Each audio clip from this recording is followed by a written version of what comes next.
everybody, it's Spencer. I just wanted to talk about today's partner who is helping us produce shows all through the classic season, and it's Join Cycling. Join is the #1 cycling tool that sets you up with dynamic and flexible training plans based on your goal, availability, and training history. All you have to do is go download the Join Cycling app, and you can get a month free if you're a Beyond the Peloton listener at join.cc/campaign/beyond-the-peloton, or just follow the link in the show notes and you'll get 30 days of the app for free. It's a fantastic app. I've been using it to help get myself in shape for the summer season. All you have to do is enter your current fitness, what you want to achieve, and how long in the future you want to achieve it, and Join will auto-generate workouts for you every day, and they'll do running or cycling. So if you say, well, I'm traveling, I travel a lot for the show, for the newsletter, and all I have to do is say, well, I don't have time for a ride, just give me a 30-minute run,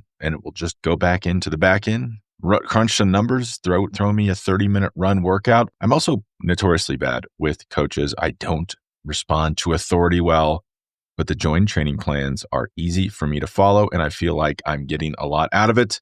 Enjoy the episode. Everybody, welcome back to the Beyond the Peloton podcast. I'm Spencer Martin, author of the Beyond the Peloton newsletter. I'm here, as always, with my co-host, Andrew Vance of the Choose the Hard Way newsletter and podcast. We're talking about the Giro d'Italia, week 1-ish, but really the stage 7, the first uphill finish, which wrapped up mere minutes ago, won by Juan Ayuso from UAE Team Emirates, with his teammate, Isaac Del Toro, coming in second. Egan Bernal third, Primož Roglič fourth. We will discuss what this means for the race. But Andrew, do you want to plug anything before we get going? I know everybody out there is a human being. Hopefully we don't have any autonomous droids or AI listening, but if half of our audience. Yeah, if you're a hero, you're welcome. You might be racing the Giro de e-bike, which I want to get into today. I know there's a lot of interest in that. Former Giro winner Claudio Chiappucci, of course, out there. If you don't, there's multiple Giro winners doing this. It's wild. Stand by. It's about to get wild here on Beyond the Peloton today. If you don't, please follow me at HardwayPod on Instagram. Hit that link tree. You can find links to my Substack, always thehardway.substack.com, and my podcast, Choose the Hard Way. And let me tell you, Spencer, there's one thing in life that AI cannot do for you, not yet, and that's it can't get on a podcast mic and do this. So if you're a senior executive, political leader, or pro athlete, you know that going on podcasts is now part of your job. And I know that we have a lot of pro athletes, heavy hitting politicians, and senior executives from some of the world's biggest companies and venture firms listening. And you know that being a great podcast guest or host is hard if you've ever tried it. That's why I started One Real Voice. It's the strategic podcast consultancy that coaches you to be a great guest or host. And if you're serious about being great, if you listen to this podcast, I know you are, then go to onerealvoice.com. You can always DM me at HardwayPod. And Spencer, I've actually had a few listeners of the Beyond the Peloton podcast reach out to me already. So thanks. And I've enjoyed connecting with some of you heavy hitters out there. And I'm excited to be here today, Spencer, although I'm not sure that the Giro d'Italia is on par with my expectations. So I'm ready to talk. Oh, interesting. Yeah. I think it's perfectly met my expectations because right. I have very low expectations for this year. It's a slow burn. I mean, you just look at this third week, you're like, why would anyone do anything before the third week? It's too hard. Like the way they weight it, everyone waits because it's so weighted towards the third week, because what are you going to do? I mean, what did you think about Albania? I've not spoken to you about this. Like, how did you feel about the foreign start? I think I'd like to vacation there if I'm capable of doing that at some point. And I think that was Albania's intention. So I think Albania is winning. It looked beautiful. That's what I thought. Right? Like Mads Pedersen might have won 3 stages so far and been in the leader's jersey for 6 out of the first 7 stages, but Albania might have been the big winner of the first. I thought it looked very nice. I had dinner with a couple right before the race started doing their summer vacay in Albania. I was like, wait, what? What are you talking about? They were like, yeah, there's like big, beautiful mountains. And then, of course, the race showed that to be true. The only thing is no e-Giro. I don't know if you noticed that. and maybe sparse crowds. And this is the problem with some of these foreign starts. It's either amazing, like remember the UK, Tour de France in the UK. It was like almost too big, too many crowds, Right. dangerous for the riders. But then sometimes, like when Jonathan Kaplan was talking about how it was going to be in DC, it's like that makes me sad because people in DC would be like, what is this? What is going on? And that kind of seemed to be the vibe from the local Albanian audience. Just confusion. Yeah, Albania is the new Croatia. I think, if you've got your kid in a downhill live-in ski academy for high school, Albania is the spot for you this summer. And Spencer, what is going on with the e-bike Giro? We've seen it for a couple of years. This seems to be like haute route type territory or Gran Fondo, New York. I'm not really familiar with this discipline, and people actually race this. Is that correct? I don't know. I'm out of my depth here. I watch it every morning and I don't really know. It does seem to be a race. Definitely is a race. Are they doing the whole route? That's kind of what I want to know. Like, are those batteries lasting the whole time, or is it an like adjunct version of the route? Do they do every stage? I don't really know. It might be like an invite only race. Like, I don't know if people are paying to do this, Andrew. Because they have a lot of heavy hitters, and I mean, it would be kind of nice if someone was going to pay us money to ride the Giro route on e-bikes. Wouldn't that be kind of fun? And then we'd just get everything taken care of for us. So unclear to me if this is an entry you can just enter or if it's invite only. But we'll find out more. We'll get our Giro e-bike or e-Giro correspondence on it right now. Yeah. Shout out to Claudio Chiappucci. We're proud of you for continuing to show up. And I'm wondering, I haven't checked, I'm wondering if Michele Bartoli is out there after he had his kneecap amputated by a Spinergy 4-spoke wheel, the coolest wheels I think that were ever made and among the most dangerous. And they did amputate his kneecap after he won the world championship and ruined his professional cycling career. Did he get it back, or he was just kneecap less? He may have an artificial kneecap. Crazy. Yeah. He was not the same after that. I think that's fair to say. But just to catch people up, stage one kind of climb at the finish was hard. Of course, there's crashes on the downhill. We lost poor Mikel Landa, who actually, I saw the crash from another angle yesterday. It's like he could have died. He's lucky that he only has a fractured vertebrae, as unfortunate as it is to have a fractured vertebrae. Who knows when he's going to come back, if he'll come back. Mads Pedersen wins. Josh Tarling wins the time trial, right ahead of Jay Vine, who had crashed the day before. And I was thinking, wow, that's kind of interesting. Jay Vine's quite good. Mads Pedersen comes back, wins stage 3, gets the overall lead back. And of course, we all saw this one coming. Casper Van Uden wins stage 4. Who didn't know him and expect him to win that stage? Mads Pedersen wins stage 5, and these are all kind of sprints or reduced bunch sprints. Caden Groves wins yesterday in Napoli after one of the wildest. Actually, it wasn't that wild. It was like a tragic crash in the middle of the race, and then they just kind of handled it. Mauro Vigna gets out of the car, says, this is what we're doing. Everyone says, okay, sounds good. He said, if you want to ride slow, you can ride slow. If you want to ride hard, you can ride hard, and go for the stage. And everyone seemed pretty happy with it. Caden Groves wins because Olaf Koy, for some reason, didn't want to follow Wout van Aert's wheel. I don't quite know what was going on with that. And then Summit finished today. Juan Ayuso wins. He gets a 4-second time gap. I don't know. I would be protesting that if I was Red Bull. To Isaac Del Toro, his teammate, my son asked, why is his teammate chasing him? And I said, not a bad question. Egan Bernal, he asked the hard-hitting questions. I was like, I don't know. I think he wants to win the race is why he's doing that. But clearly, Juan Ayuso, I think there's two contenders here. Roglic looked the best up until stage 7. Like in the time trial, he was the best GC contender, nearly won the stage, lost it by a fraction of a second. Was just always where he needed to be on the climbs. It looked not so great today, but he finished kind of where he needed to. I don't know exactly what was going on. We'll talk about what happened earlier in the stage in a little bit, but Ayuso looks incredible. This is kind of what Juan Ayuso does, though. If you remember back to stage 3 of Volta Catalunya this year, where he waxes Roglic in the first uphill finish, and you think, oh boy, this race is curtains. And then if you look at the overall standings of that race at the end, he did not win. Primož Roglic won. So I don't know if this tells us that much, except I think the two favorites should be Juan Ayuso and Primož Roglic, with the wild card lurking out there, Isaac Del Toro. And I don't want to put thoughts in Isaac Del Toro's or words in his mouth, but I think he might think he's the leader of this UAE team because he was definitely going for bonus seconds there. He did not want that gap to be small.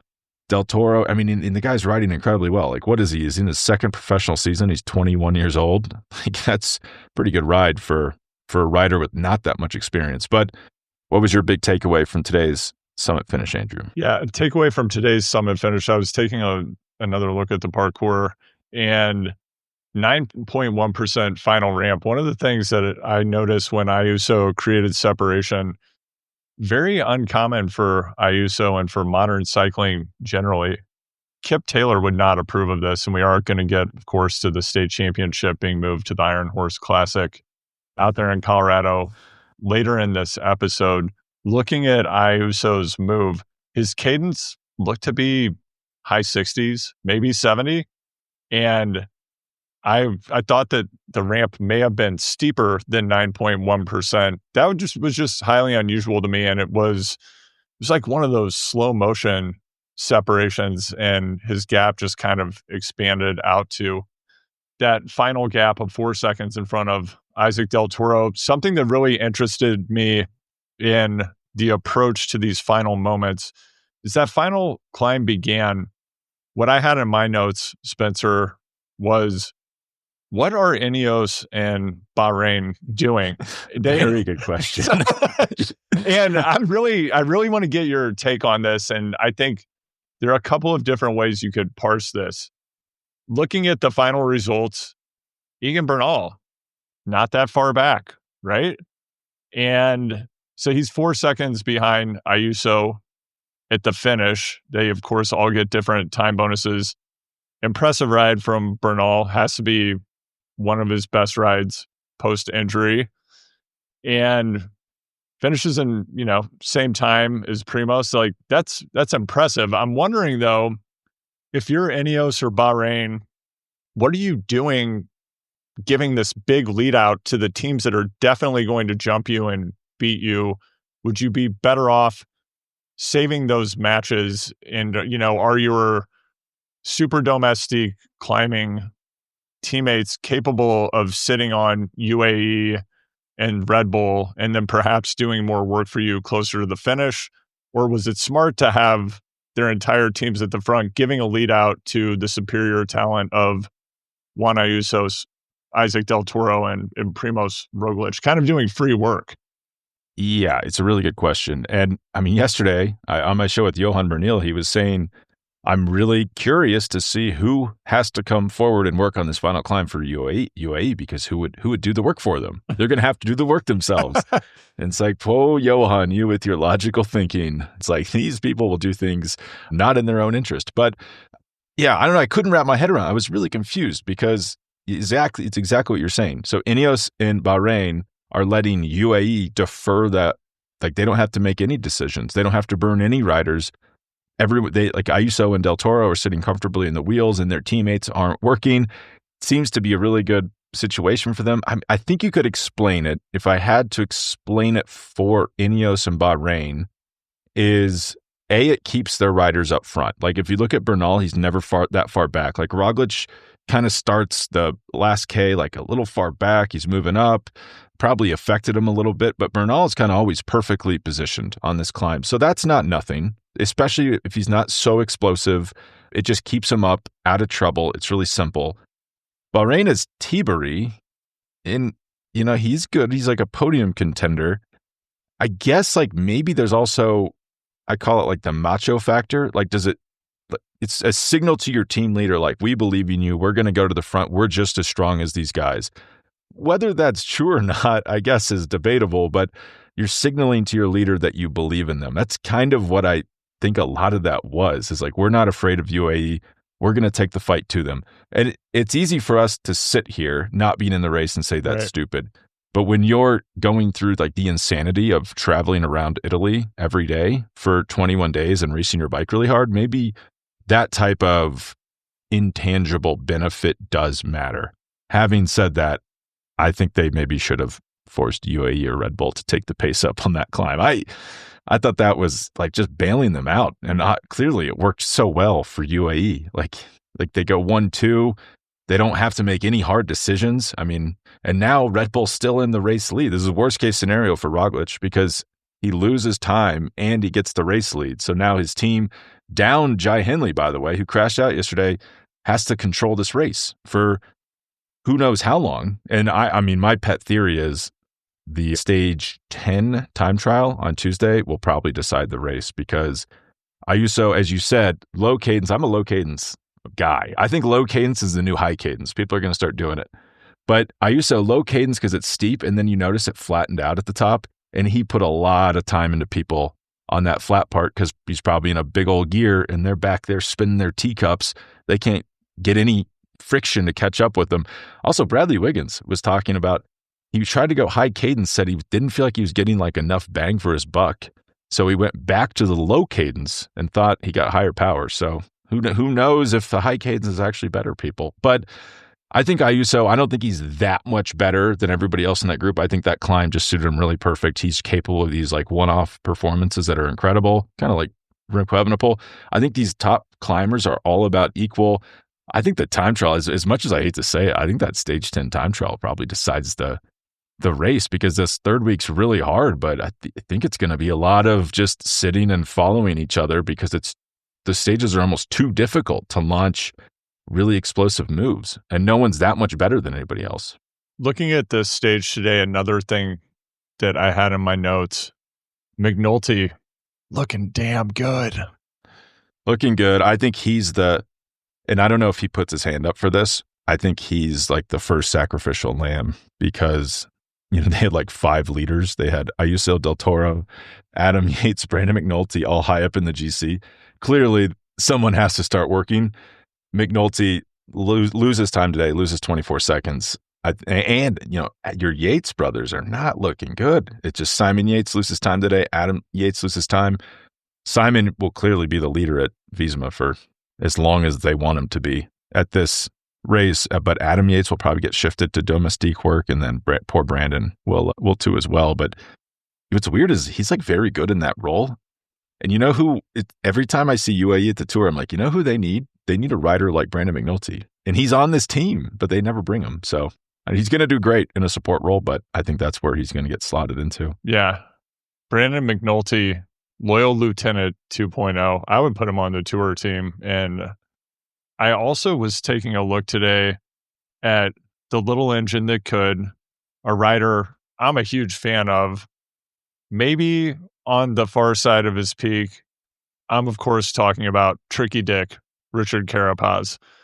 Are we going to see him actually get a stage win? That is a Giro? good nickname. The only problem with the stage win is he seems to be fighting for GC. It's hard when you're fighting for GC to win stages. Give it up, man. Come on. I mean, him at the tour last year, I thought that was so fun. Yeah. But, you know, that only came after he lost time. So who knows? He could lose time. I mean, especially with that time trial, it's like he's going to be. But this Giro, I guess it's so. There are strong teams, but they're not the strongest, most experienced teams. I guess there's an argument to be made like, well, stay in it until the third week, because that Giro he won in 2019, he was not really a favorite. He would just get he would attack and they'd give him like 4 minutes on mountain stages. Probably won't do that again this year, but you never know. So I do think he'll win a stage. I'm going to go ahead and say it. You know who else had a good day? And we don't talk a lot about, I don't think anyone talks a lot about, Damiano Caruso. Yeah. Finishes on the same time as Roglič, Bernal, Ciccone. Also Bernal, just on Bernal. Great ride. Don't want to take anything away from it. Egan Bernal is stuck in the zone, this bad zone where he loses time to riders in time trials and then loses time to the same riders on climbs. So that's a bad combination to have if you're trying to win Grand Tours, to be not taking time at any point. I do think podium, and maybe that's too, like when we see Ineos pacing, it's like, well, that doesn't make any sense because UAE is so strong, but they might just be going for podium here and not getting so much caught up into the overall battle. I mean, Bernal lost so much time. He's already in 14th place through the first few stages, but I don't think it's crazy to think he finishes on the podium, especially with someone like Isaac Del Toro. Like, maybe he gets through this race without any problems, but that's a young rider with not a lot of experience to nail a difficult 3-week Grand Tour. But the rider I'm most excited to talk to you about Mr. Tom Pidcock, like he was going for it today. He got dropped. And he's not been, he had a good stage. What was that? Stage 5. He gets third.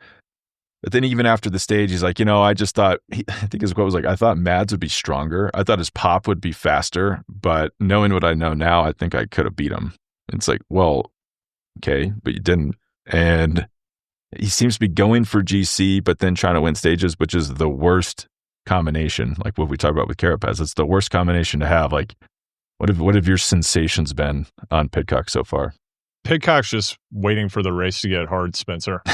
Today was too easy. Yeah. Yeah. I believe he gave a few post-stage quotes in the last week to that effect. This wasn't hard enough for me. I was expecting something a bit harder.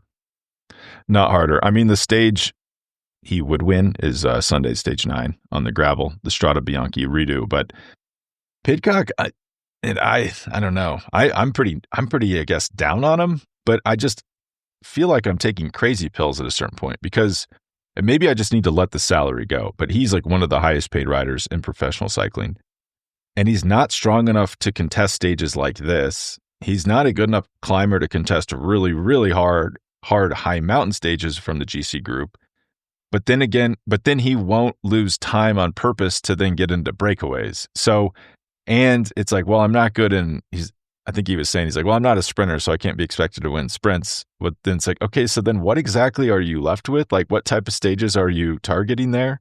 If you're not getting in breakaways, you're not winning from GC groups, you're not winning sprints, it starts to get kind of difficult to figure out exactly what are you doing here? Like, what's your goal at this race? I assume his goal is to win as many stages as possible and to finish as high up in the GC as possible, but I don't really see how that's going to happen unless he sacrifices one of those. This is the Office Space consultants scene where Tom Pidcock is sitting down and they're asking him, Tom, can you tell us what exactly is it that you do here? It's exactly like that. Not totally clear to me what he's doing here. I think Q36.5 is in for, I mean, maybe Pidcock wins stage 9 and it's beautiful and they love it, but I think it could be a little bit of a disappointing race for them. And they've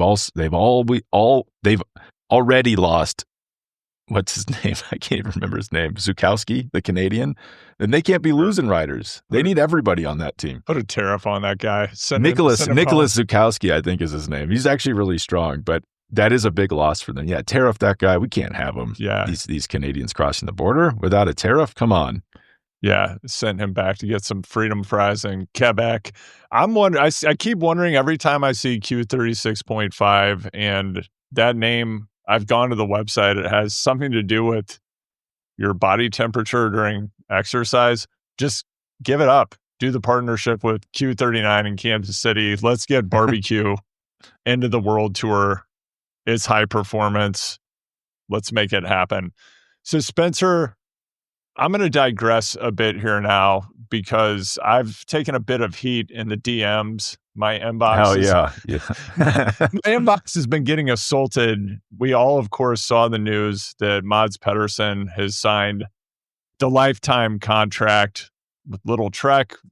He seemed distraught about being left off the Tour de France squad, given that he's probably one of the top 10 riders in the world and absolutely should be starting the Tour de France, if not instead of his teammate Jonathan Milan, then alongside him. What a dynamic duo that would be. We don't know what's going on with that relationship. And I still 100% believe that I was correct, that he was shopping around.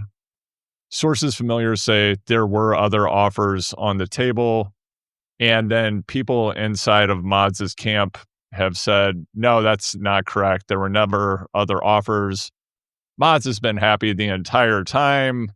It's just sunshine and rainbows over here. And this was just the natural progression and course of events that he seemed highly dissatisfied and then destroyed everyone at the Giro. And then now he has this contract. I think that as we've seen happen over and over in the last 2 years, the press, podcasts, social media, I think are being used as trial balloons when riders are in the midst of contract negotiations, and I think that they're using that to create leverage to get people to come to the table and get the best deal possible. And while no one will confirm that's what happened, I can tell you, Spencer, that's what happened. What do you think?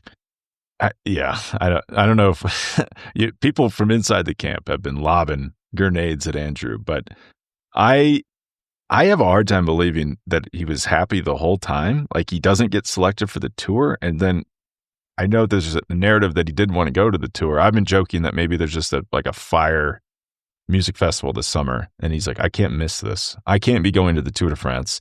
Send me to the Giro instead. But whatever happened, I guess for the record, I don't think he was happy. And he was giving those quotes, remember early in the year where he's like throwing his lead out under the bus and didn't seem like a happy camper. But then I went back through the results. Also, John Peter from the Stable Cycling Podcast needs a shout out, because after our last episode, he reached out and he's like, I just can't believe that Mads would leave Little Trek because they make him so good. Like, it's the perfect fit for him, because how many teams have support that is that good? Like Cadillac support, and they don't really put a big emphasis on GC. So where are you going to go and get that level of support? Q36.5.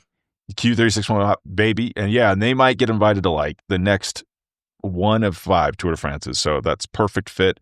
Also, think about being on Little Trek has allowed, just think about Mads Pedersen's versus Wout van Aert's career in the last 4 seasons. It's really allowed him to not have to deal with everything Wout's had to deal with in terms of he's a domestique, he's working for Jonas, and it has cost him stage wins. The crazy thing about Mads Pedersen is, eventually I will get this right. I keep messing this up, but since the start of 2022, Pogačar is up above everybody. He has 17 Grand Tour stage wins.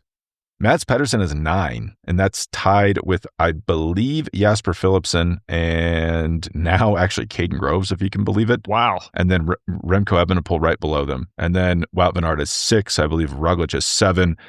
I think Van der Poel is 1 or 2. So what Mads is doing in terms of stage wins is up there with the best in the world. And then if you combine his classics and Grand Tour riding, obviously, Van der Poel is better at these one-off situations. So think of Flanders, Roubaix. He can parachute into these races, and he's a machine. No one can beat him except Pogačar. But then Van der Poel has to go away into hibernation to get back to that level. But Mads just keeps going. It's he's getting better. Van der Poel couldn't do what he's doing. He couldn't have done the classics at full tilt and then gone into the Giro and done this. Mads Pedersen is a machine. But this is just, I'm going back through his season. This is probably why he is signing with Little Trek. Wins Tour of Provence overall, wins a stage at Paris-Nice, wins the points classification, 7th at Milan-San Remo, 2nd at E3, 1st at Ghent-Wevelgem, 5th at Dwars, 2nd at Tour of Flanders, 3rd at Roubaix, and then now has 3 stage wins and has led the Giro d'Italia for the majority of the first week. So that's an incredible season. I think probably and also Mateusz Wojcik, the support he's been getting at this team, probably thought, am I really going to do better anywhere else? Or is this the best for my career? And he's probably loving the Giro. It's worked out pretty well for him. He might be thinking, do I really need to go to the Tour? At some point, he has to go to the Tour. They can't keep one of the best riders in the world in the prime of his life away from the Tour de France. On Milan, I do think they should send them together. I was looking back through Pedersen's results. 2023 stage 6 of the Giro d'Italia, won by Mads Pedersen. Who is second? Jonathan Milan. That's where the clash was born. I think those guys would actually be a great pairing at the Tour. I don't know why. Maybe we should, talk to Mads himself about why he's not going, but I think probably part of the deal is they're going to send him in the future. But on these lifetime deals, how do these work? This is what Wout van Aert signed one. We've seen a few of them. Marianne Vos maybe signed one with Visma. I am a little skeptical actually that they are lifetime or career deals, because they certainly don't set the salary in stone, do they? Because then wouldn't you be hurting yourself unless you think that your salary is never going to go up from here? I don't fully understand them. I don't either. My guess is that what this affords the rider is a hedge against catastrophic injury, health problems, and it gives them some level of psychological security and financial security. Yeah. I'm also wondering if the way these contracts are structured, and we'll talk to people offline and come back with more detail because we know the right people to get a better line of sight into exactly how these are structured. Nonetheless, we'll just speculate right now. I would speculate there's a built-in base. We know that all of these riders have a bonus incentive structure, and I can't remember who. There was somebody who did so well with their bonus structure, it almost blew up a team a couple of years ago. Oh, yeah. Oh, man. You got just background process that. So if you actually hit all of your bonus clauses, you could actually wipe your team out in some instances. How about that? Yeah, so I think that's what's built in for the rider. The downside, I think, is, I don't know. Let's say that you go up another level and suddenly you bag 9 Tour de France stage wins. If your team actually sends you to the tour, that would be out of the ordinary. And also, you would be worth a lot more. You would be generating more marketing value for your company, and they would pay you more, ostensibly, if you were on a shorter term contract because you have more leverage when you go back to the table. I also think part of what might be happening here with mods is, you noted there's that interesting 1-2 result. I'm wondering if management said, if we put these two guys in a race together, we know that it's going to create friction. It's going to be destructive for morale within the team. It's going to be tense. We might end up with a Visma Vuelta 2023 situation, and we can't have that. And it's actually going to submarine our chances of winning it all. And when I look at, I'm sure you had this thought too, Spencer, when they made this announcement, ASO made this announcement that the Montmartre climb is going to be part of the finale on the Champs-Élysées. The first thing that I thought was, well, we know that that's where the race-winning move went during the Summer Olympics. And granted, this is a very different overall parcours than the Summer Olympics road race. However, it's going to make a difference. And being able to nuke that climb and then be able to contest the sprint, it's going to take a specific kind of rider. And I think Mods is better suited to that than Jonathan Milan. Can Jonathan Milan make it over those circuits on the hill and still sprint? Maybe. I would think Mods is actually better suited to that, and like he would be the rider more likely to win on the Champs-Élysées for that team, which ordinarily he's not the guy I think of as winning on the Champs-Élysées. It's more of long drag race type sprinter. Did you have any thoughts when you saw that change to the course? Well, first of all, I was shocked that it was coming this late. Yeah. You know, like I was like, oh, what is this for, like 2028? Like, no, that's this year. And like, how did we not hear about that? There's a lot of it. I think like Daniel Benson, to his credit, I think had been writing about this a few months ago. If you just read Daniel Benson's newsletter, you know everything that's going to happen. Like this Total Energy Ineos merger. It's like, yeah, we've known that for 6 months. Come on, guys. But I was surprised that this, I think like a Slovenian news site broke it. I do think there's a few differences we should talk about, though. The Olympic road race is very small peloton with not very many teammates. It's very long. You know, it's like, what is it? It's over twice as long as the final day in Paris. So the climb has more effect because of that. Right. And I think they do 5 laps of the Champs-Élysées after the climb. So it will probably come back together. It will add a fun. I actually can't believe they got the city to agree with this. It's going to like totally change how much the footprint of the tour in the city. It's going to look very good though. It's going to be very fun to look at, and there will be attacking. It will be cool. But just on to your point, like, yeah, Mads Pedersen, maybe not the guy I would imagine winning on the Champs-Élysées, but you know who wins on the Champs-Élysées? Someone who's there. It's like, there's no guarantee. Like, what if Jonathan Milan crashes out in like the second stage of the tour? Like there's not, like Alpecin has started to do this. Like they brought Tim Merlier and Jasper Phillips into the same tour, and it gives them 2 options in case someone crashes. It's not a bad idea, actually. So just in that respect, I am like, it's like, well, there's no guarantee Milan's going to have a clean run to the tour. In fact, there's a very good chance, especially sprinters mixing it up, that they do crash. So it would be nice to have that backup. Again, maybe they thought it's best to keep them separate. I guess it does allow Mads to take a clean run at both the Giro and the Vuelta. It's a little funny too, because normally you'd want to go for Worlds, but there's no worlds that works for him this year. He's not going to win the Rwandan Worlds. It's too much climbing. But yeah, I don't know. I don't really have a great reason for it. It seems like it would make a lot of sense for him to be at the Tour. Yeah, Spencer, as you noted, 2 is 1, 1 is none. When it in life, right? Like, yeah, if you're going out for a night ride and you have 1 headlamp, you're likely to have a bad night. You better have 2 headlamps so that when one breaks or runs out of batteries, you have a light and can see the trail. CC Lachlan Morton. When I think about what we're going to see at the Tour this year, I feel like the sensible thing would be to have Mods and Jonathan Milan there. And I haven't checked the start list. My assumption is that Quinn Simmons is going to be there. And I see Quinn as a stage winner. And I'm wondering. I don't know. I actually don't know about that. Let me look that up. In on-form Quinn Simmons, I believe he is primed to win a stage this year. I don't know what stage. He's going to win something, though. In on-form and focus, Quinn Simmons could win the overall. That's a joke, but he is so good. Actually, his calendar is strange to me. He's not going to the Tour. Must be Unbound? Yeah, Unbound. He's going to do he always does he'll do Tour of Austria, like some race that has a lot of climbing and doesn't really suit him. Yeah. And he'll win a stage anyway.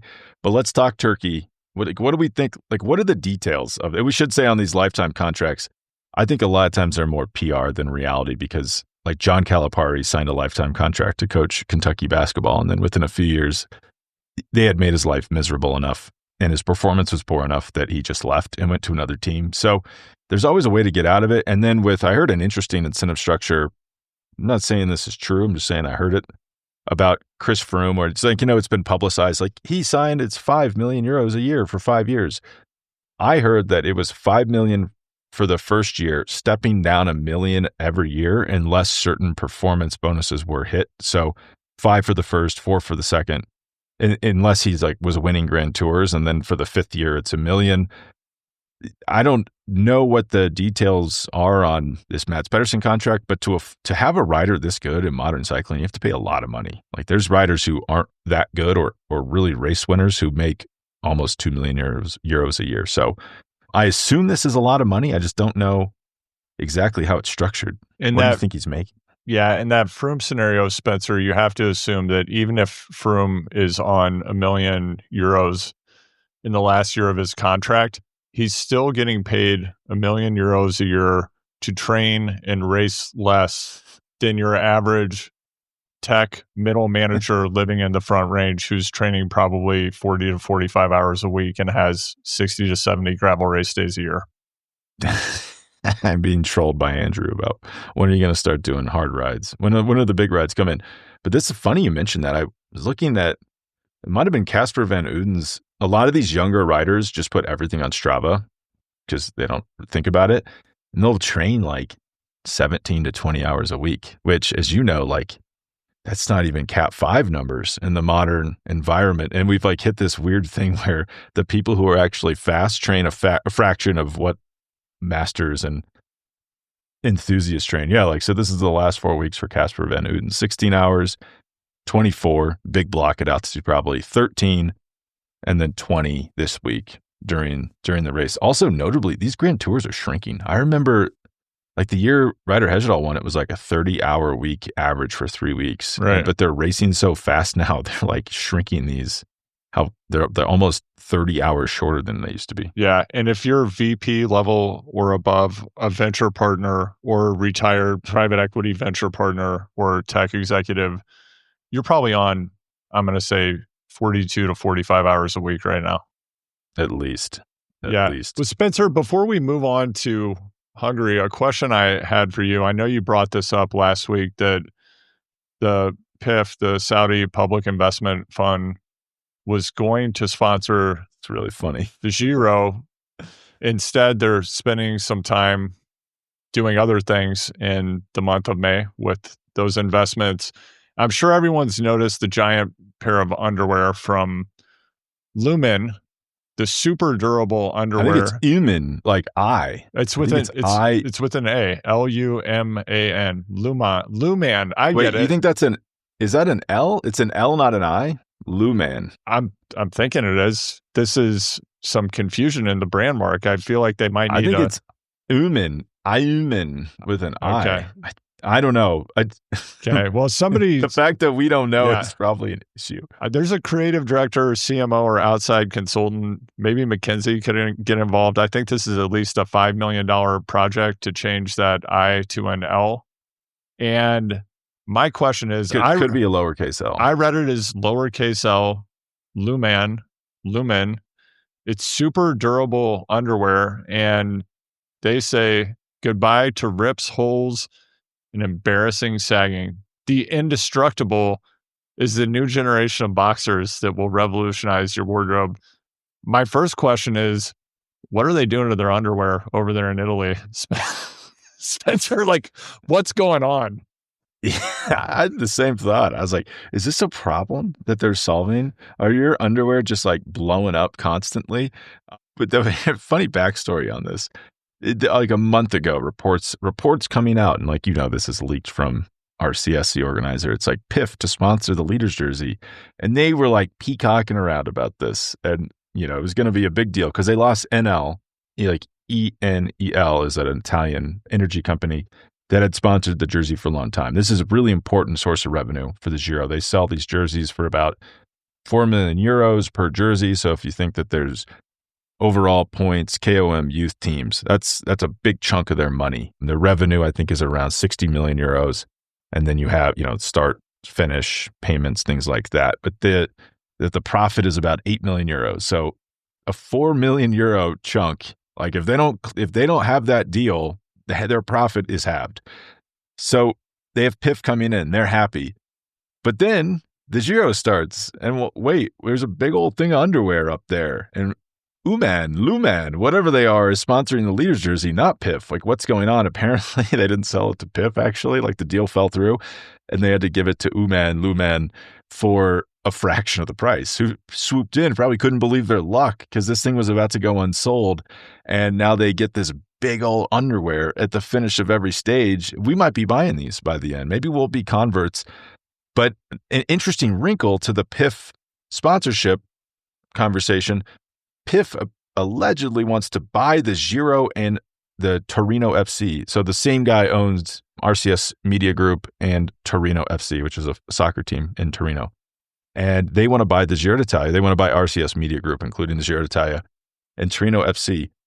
But if you're negotiating with someone about the price of an asset, but then that same person is then potentially going to sponsor one of those assets and increase its enterprise value, or they could not sponsor that and decrease its enterprise value and then pay you a lower price and cause you pain, that's probably not a bad idea. So I think RCS maybe should have probably gone to someone else to try to sell this jersey to, not the person that the group that they were negotiating to maybe buy the whole thing from them.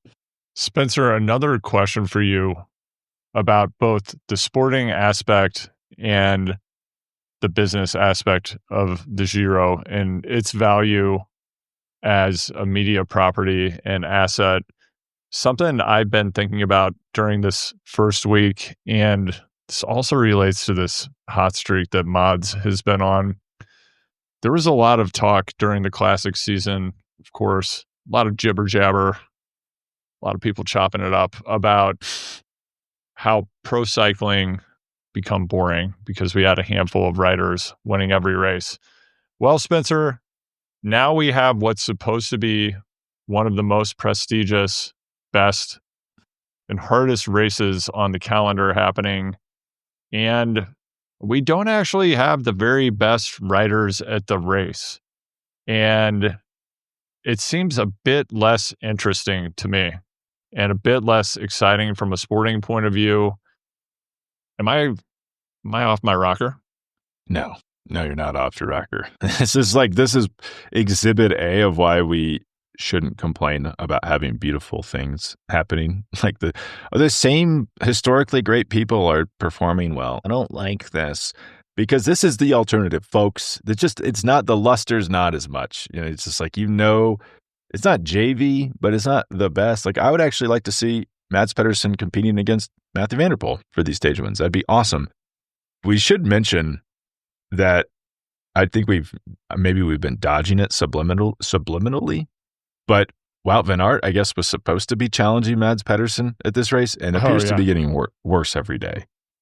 Slight concern. Allegedly, he was sick before the race started and on antibiotics. So if you're on antibiotics, the thing I can't quite get my head around, maybe he just overperformed on stage one, but that was an incredible performance to probably should have won stage one. He was the faster sprinter.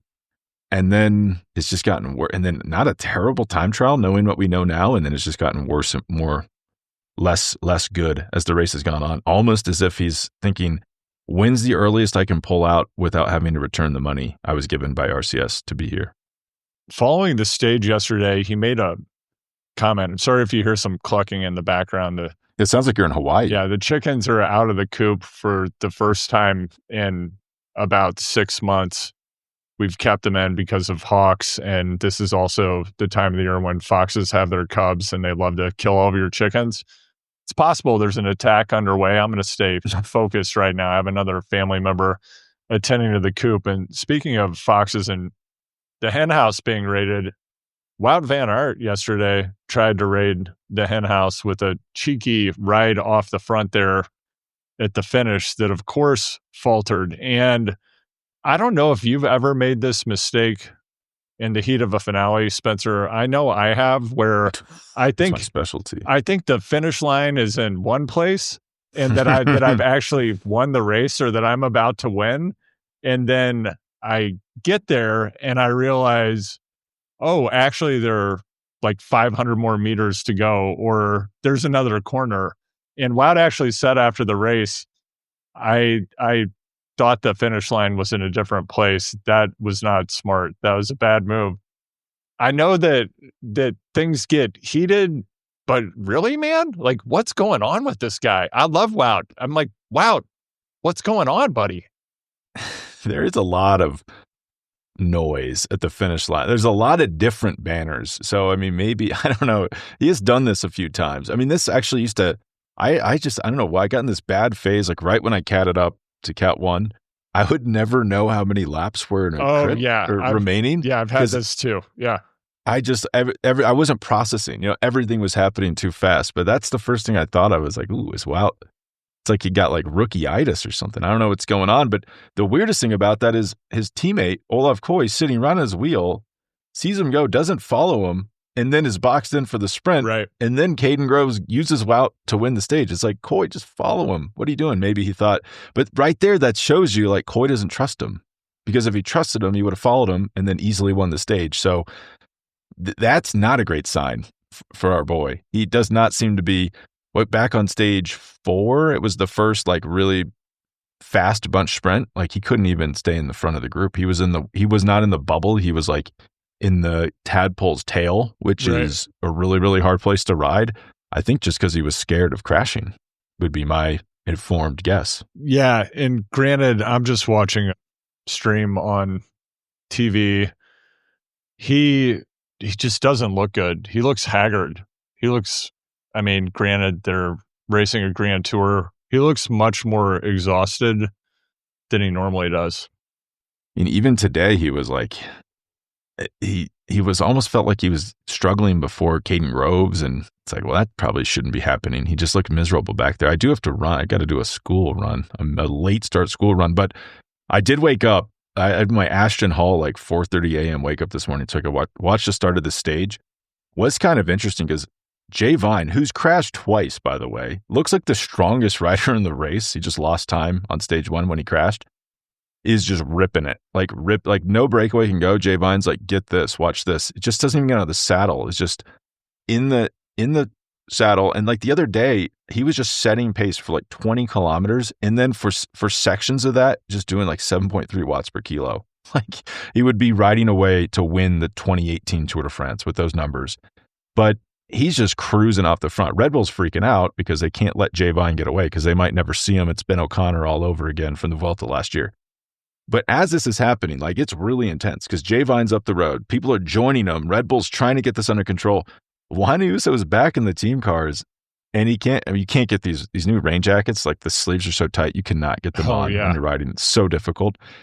But Juan Ayuso's back at the team car, and like the director is trying to like put it on through the window as he's riding. Like, why are you doing this what is happening right now? Because the breakaway's forming with your teammate in it. What if happens if Primož Roglič realizes you're not there and jumps in the move? Then what are you going to do? Like, I was completely baffled by their like lack of planning on this. Like, he must have known that this was the plan and then decided I actually need to get a rain jacket on right now before, like, do that after the race, the breakaway goes away and the race calms down. Like, that's just something to keep an eye on as this goes on. Like, some of the UA stuff, it's a little Mr. Magooey, and they kind of seems like when they don't have Pogačar there, everything, it's like a souffle that collapses. Like, nothing works quite as it should. That's a keen observation, though, that these GABA jackets are it's like taking off a wetsuit, really. You cannot get them on and off. It's ridiculous. Yeah. And I guess it's for aerodynamics. Well, you would think, though, with the emphasis on marginal gains in every area, strangely, something that's actually quite complex and quite difficult to execute and very risky with a high probability of crashing is taking jackets on and off. Yeah. So I think that this is an area of exploration. I'm going to give this, Dan Bigham, I know you listen. I bet you have not investigated. Is there something you can do prophylactically to make it easier to take jackets on and off? Like, could you spray something on your athletes, like Pam or something? Pam. Yeah. What could you do? I mean, have you ever? Well, you should Pam the inside of the sleeves, I guess. Maybe your arms, actually. Like, I think something, some kind of have to be adhesive, but slick. Or if you're starting a stage and you look at the weather and it says it's about to rain, maybe you start with the jacket on. This was, but you still have to get it off. Yeah, you still have to get it off, though. I don't know. Yeah. It's strange. I know you have to pick up the kids. I have a legacy media property roll up to do. But the something that we should talk about on the next episode, we're kind of in the doldrums of this. We don't have the best riders in the world. It's going to get worse in the second week. It's definitely going to get worse. Primož just lurking. He's waiting to attack. A super ordinate question I have is, do we need races that are 3 weeks long anymore? That's a very good question. I think, really good. Really, I think about this a lot. I thought my favorite Vueltas and Giros were 2020 when they were not 3 weeks long. So if that's an answer to your question, I thought those were the best ones. Yeah, we'll come back to this. I think no would be the easy answer there. I mean, the Tour is never going to shrink, but I think the Giro and the Vuelta could be trimmed a little bit. Yeah. But this is like in the NBA, it's always like, we got to shorten the season. It'd be better. But it's like, well, they make money on every game, so they're not going to shorten it. And that's kind of the problem here is the math is simple. You get paid to start in a town and you get paid to finish in a town. Right. And the more stages you do, the more payments you get. So they probably won't shrink it. But I thought those shorter Giros and Vueltas were really, really good. I mean, that 2020 Giro, there was the 2020 Vuelta, we just skipped like the first week. It was like, all right, it's good from stage one. All right, now we're rolling. Like, it's kind of nice.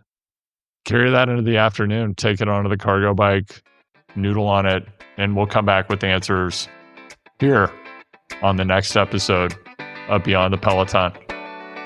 Thank you, and we will talk soon.